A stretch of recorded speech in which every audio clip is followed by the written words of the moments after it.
Amazon just announced some pretty amazing things during their AWS event.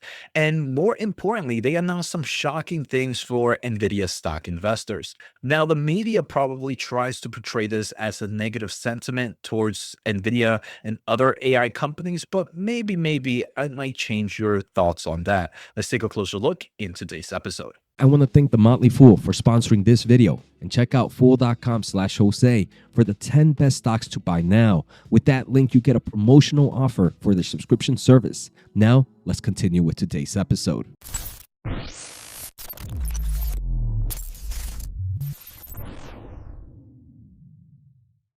So welcome back to another episode. Here we're going to take a closer look at Amazon. Today alone has been a pretty intense day for the AI space. Earlier today, I did a video on Nvidia. They were at a UBS conference, so I already shared my video and thoughts on that. Today we're gonna focus here on Amazon and their AWS re-event. To me, Amazon, and I have talked about this in previous episodes, my three biggest Max 7s that I've been accumulating pretty heavy during this downturn were Amazon, Meta, and Nvidia, right? I do believe the market gave us some nice opportunities. Things are looking pretty good for those players. Now, I've obviously added other companies, but those were kind of in the Max 7s that I did like. So we'll talk a little bit about AWS in a bit, but we also have Marvell Technology that just reported earnings today. The stock is up nearly 10-11% after hours. Depending on how much brain power I have left, I might do another video after I read the transcript, go through the slides, and kind of look at some of my notes on Marvell. So stay tuned to this overall channel, as this is going to be the best place you're going to get any AI news, and not just press release reads, right? I obviously share my overall thoughts. So let's kind of jump here with Amazon. So Amazon had their AWS events, and this is where they talk obviously everything with the cloud, and Amazon is the biggest cloud player right now. The first thing that they introduced was they themselves are obviously building their own frontier models, right? They have the Nova. So they announced Nova 2 here, Nova 2 for various versions. For example, Nova 2 Lite, which is a fast, cost-effective reasoning model. And they showcase how Nova 2 Lite can perform on par with some of Claude, GPT's, or Gemini's smaller models as well, right? GPT-5 Mini, Gemini 2.5 Flash. In certain industries, it's in certain benchmarks it outperforms, in other ones it doesn't. They also have Nova 2 Pro, which is kind of their most intelligent reasoning model, and here's where they compare to GPT 5.1, to Gemini 3 Pro, to Claude Sonnet 4.5. And again, certain benchmarks they do better, certain benchmarks they don't. And they also announced a few other models: Nova 2 Sonic, which is their Amazon speech-to-speech model, and Nova 2 Omni, which is their multi-model reasoning and generational model that can process text, images, video, and speech input while generating both text and images, and industry first. Now, they mentioned customers already of these models. For example, Cisco, Siemens, Sumo Logic, and Trellix are using Nova 2 models for applications ranging from agentic threat detection to video understanding and voice AI assistance. And they kind of explain a little bit more of some of the other AI models that they have there. Now, the great thing is, right, when you have your own models, you're most likely training them on your own solutions. And a lot of the workloads, right? Amazon has Bedrock, and a lot of these solutions are being used or in the backend computed by Amazon's ASIC solution, the Trainium market. Now, most media is probably using the Trainium 3 announcement because right now we're on the Trainium 2, but they just announced that they're now available, the Trainium 3, and they're also working on Trainium 4. Right. So it's like, oh, look, the ASIC market is going to come out here and eat NVIDIA's market share. There's some interesting things here we're going to discuss. But overall, Amazon, very similar to Google, maybe a little bit behind in at least the ASIC space. They have their own AI infrastructure with cloud. They have their own forms of AI data, right? Amazon is the biggest e-commerce store in general, right? And then they have their own data, and then they have their own AI chips. Now, obviously, their AI chips are not the best of the best, but we can see them being, at least in the ASIC market, the second most successful. The first success is Google killing it. And while I think Google and Trainium or TPUs and Trainium are pretty far off in forms of efficiencies right now, Trainium 3 and Trainium 2 is definitely already seeing use cases. I mean, Claude uses them for their training. Other AI models they announce are also using them for their training and inference. So they do have a nice amount of AI lab customers using these AI chips, which is great, right? So they announced Trainium 3 are now available. It's about 4 times for more compute performance, 4 times greater energy efficiency, and almost 4 times more memory bandwidth than the Trainium 2. The Trainium Ultra server scaled up to 144 Trainium 3 chips. Now, it's also, like I mentioned, they have a lot of customers already working with it, Anthropic and other AI players, maybe smaller AI players, but it's still important to see an overall ecosystem around these AI chips. Karakuri, Meta Geonomy, Neto AI, Rico, and Splash Music are reducing training and inference costs by up to 50% with Trainium, while another one company like Descartes is achieving 4 times faster inference for real-time generated video at half the cost of GPUs. And Amazon Bedrock is already serving production workloads on Trainium 3. So Trainium 3 is going to be built on 3 nanometer technology. So we got a little bit more updates here. Now, what I got even more excited about is they are already working on Trainium 4, which is being designed to bring better performance, obviously, performance versus Trainium 3. That's what you want to do. But what really got me excited as both first for Amazon, things are looking good. Overall cloud is growing. The market demand is growing. They have their own frontier AI, even though it's not the best. They have their various AI solutions from Bedrock and all these other applications to help build AI agents to build applications. So Amazon is doing it right in the clouding space. But in the ASIC market, they mentioned for Trainium 4, it's being designed to support NVIDIA's NVLink Fusion high-speed chip interconnect technology. This integration will enable Trainium 4, Graviton, and Elastic Fabric adapter to work together seamlessly with common MGX racks, providing you with the cost-effective rack-scale AI infrastructure that supports both GPUs and Trainium servers. The result is a flexible, high-performance platform optimized for demanding AI model training and inference workloads. So this is a lot, right? Because the biggest bearish case for NVIDIA has been, or one of them has been the ASIC market coming out to take their overall lunch.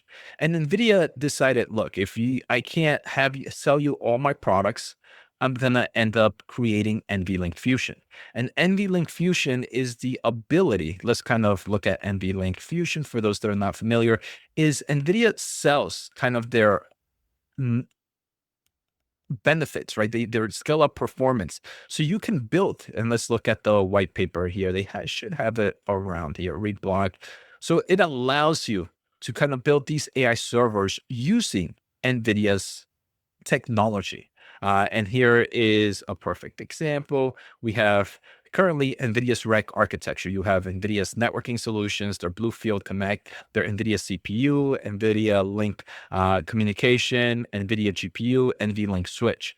Now, in the future, what NVIDIA wanted to do was like, look, maybe I might not sell everything to you, but I might sell some things to you. I could sell you, if you want to use my GPU, feel free. If you want to plug in your ASIC, feel free. If you want to use my CPU, feel free. If you want to put your custom CPU, feel free. If you want to put my networking, my DPU, you can use my Bluefield or my CX, or you can use your overall, how Amazon has, they have the Elastic Fabric adapter. Now, what I think is happening is the following. Now, unfortunately, we didn't get that much data. I wish we would have gotten a lot more data. But to me, building AI racks and building multiple different styles of AI racks is not good if you want to build a lot of these data centers. Maybe one data center is focused on this data center rack, another type of data center is built on this type of data center rack.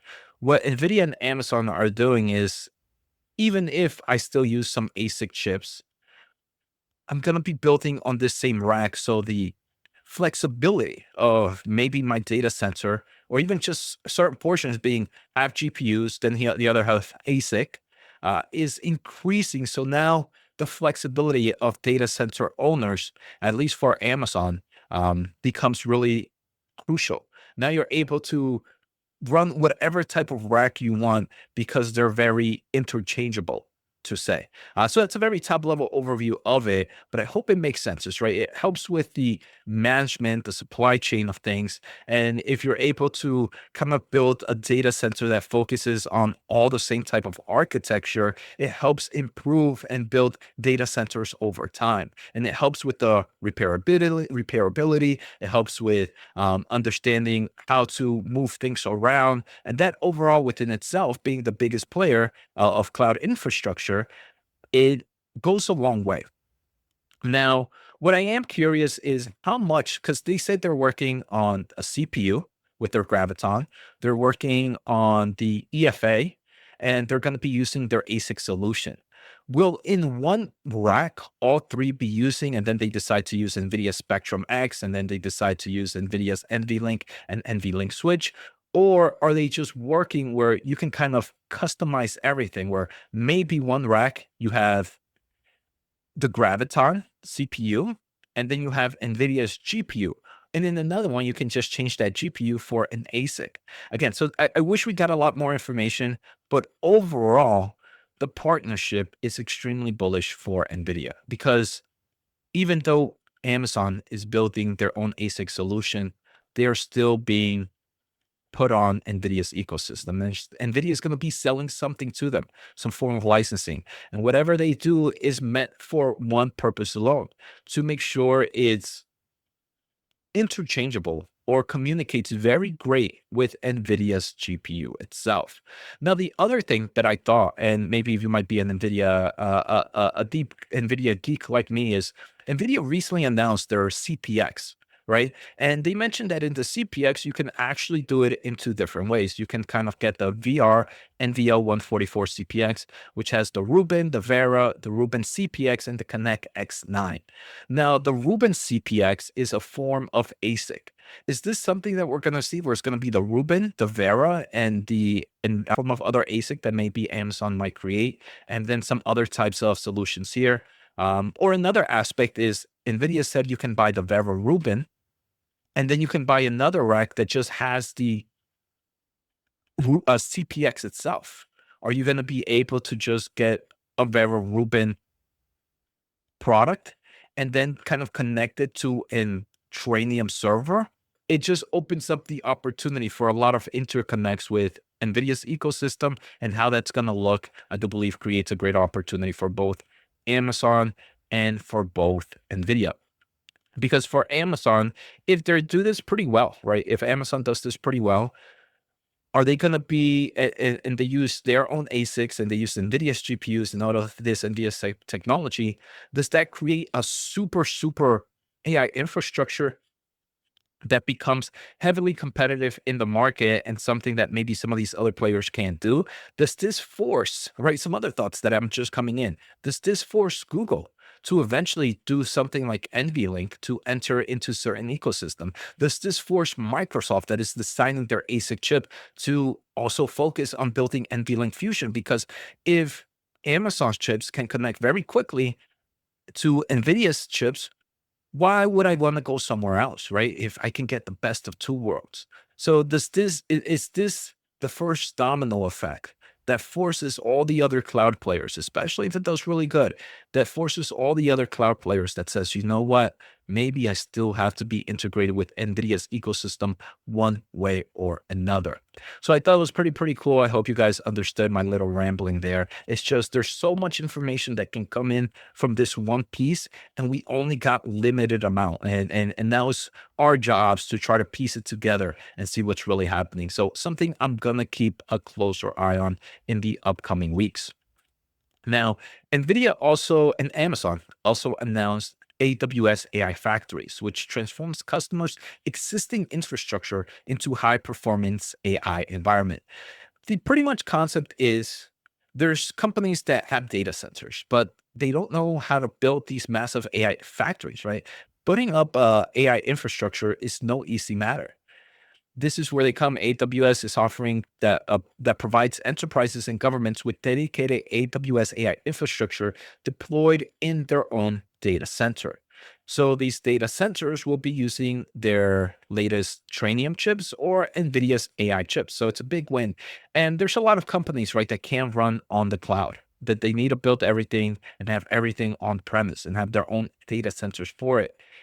But maybe they're not good at building these massive AI infrastructures or having all that software stack behind it. That's where AWS AI factories come in. Now, the other approach is there's a lot of sovereign AI being built. But for example, in the Middle East, maybe the United States doesn't feel comfortable with the infrastructure going to someone that we can't oversee. So this becomes like the middleman, right? So we've seen it a lot in the Middle East with Microsoft. We've actually seen it with Amazon, where, for example, in UAE, someone owns the data center, but the infrastructure and some of the software stacks on top of it is handled by Amazon. So then you can say, while we are sending chips to certain parts of the world where maybe certain people might not like, you still have that oversee from a US based company, which is very crucial in this type of era where AI becomes some form of national security. So I thought that was pretty interesting and definitely very bullish for both AMD, for both Nvidia and Amazon. Now, unfortunately, I haven't seen, but AMD stock, they announced an ASIC. They didn't announce GPU announcements with Amazon. I could see why maybe the market might not be too happy on AMD right now. Overall, still very bullish on this company. Now, if you guys did enjoy the episode, make sure to hit the thumbs up. I really do appreciate it. And if you want to join a community of semiconductor and AI investors, I have one. Check it out, whatthechipHappened.com. I'm still running my Black Friday and Cyber Monday till a few more days. If you use code CYBER, you get 33%, which is almost $100 savings for your annual subscription.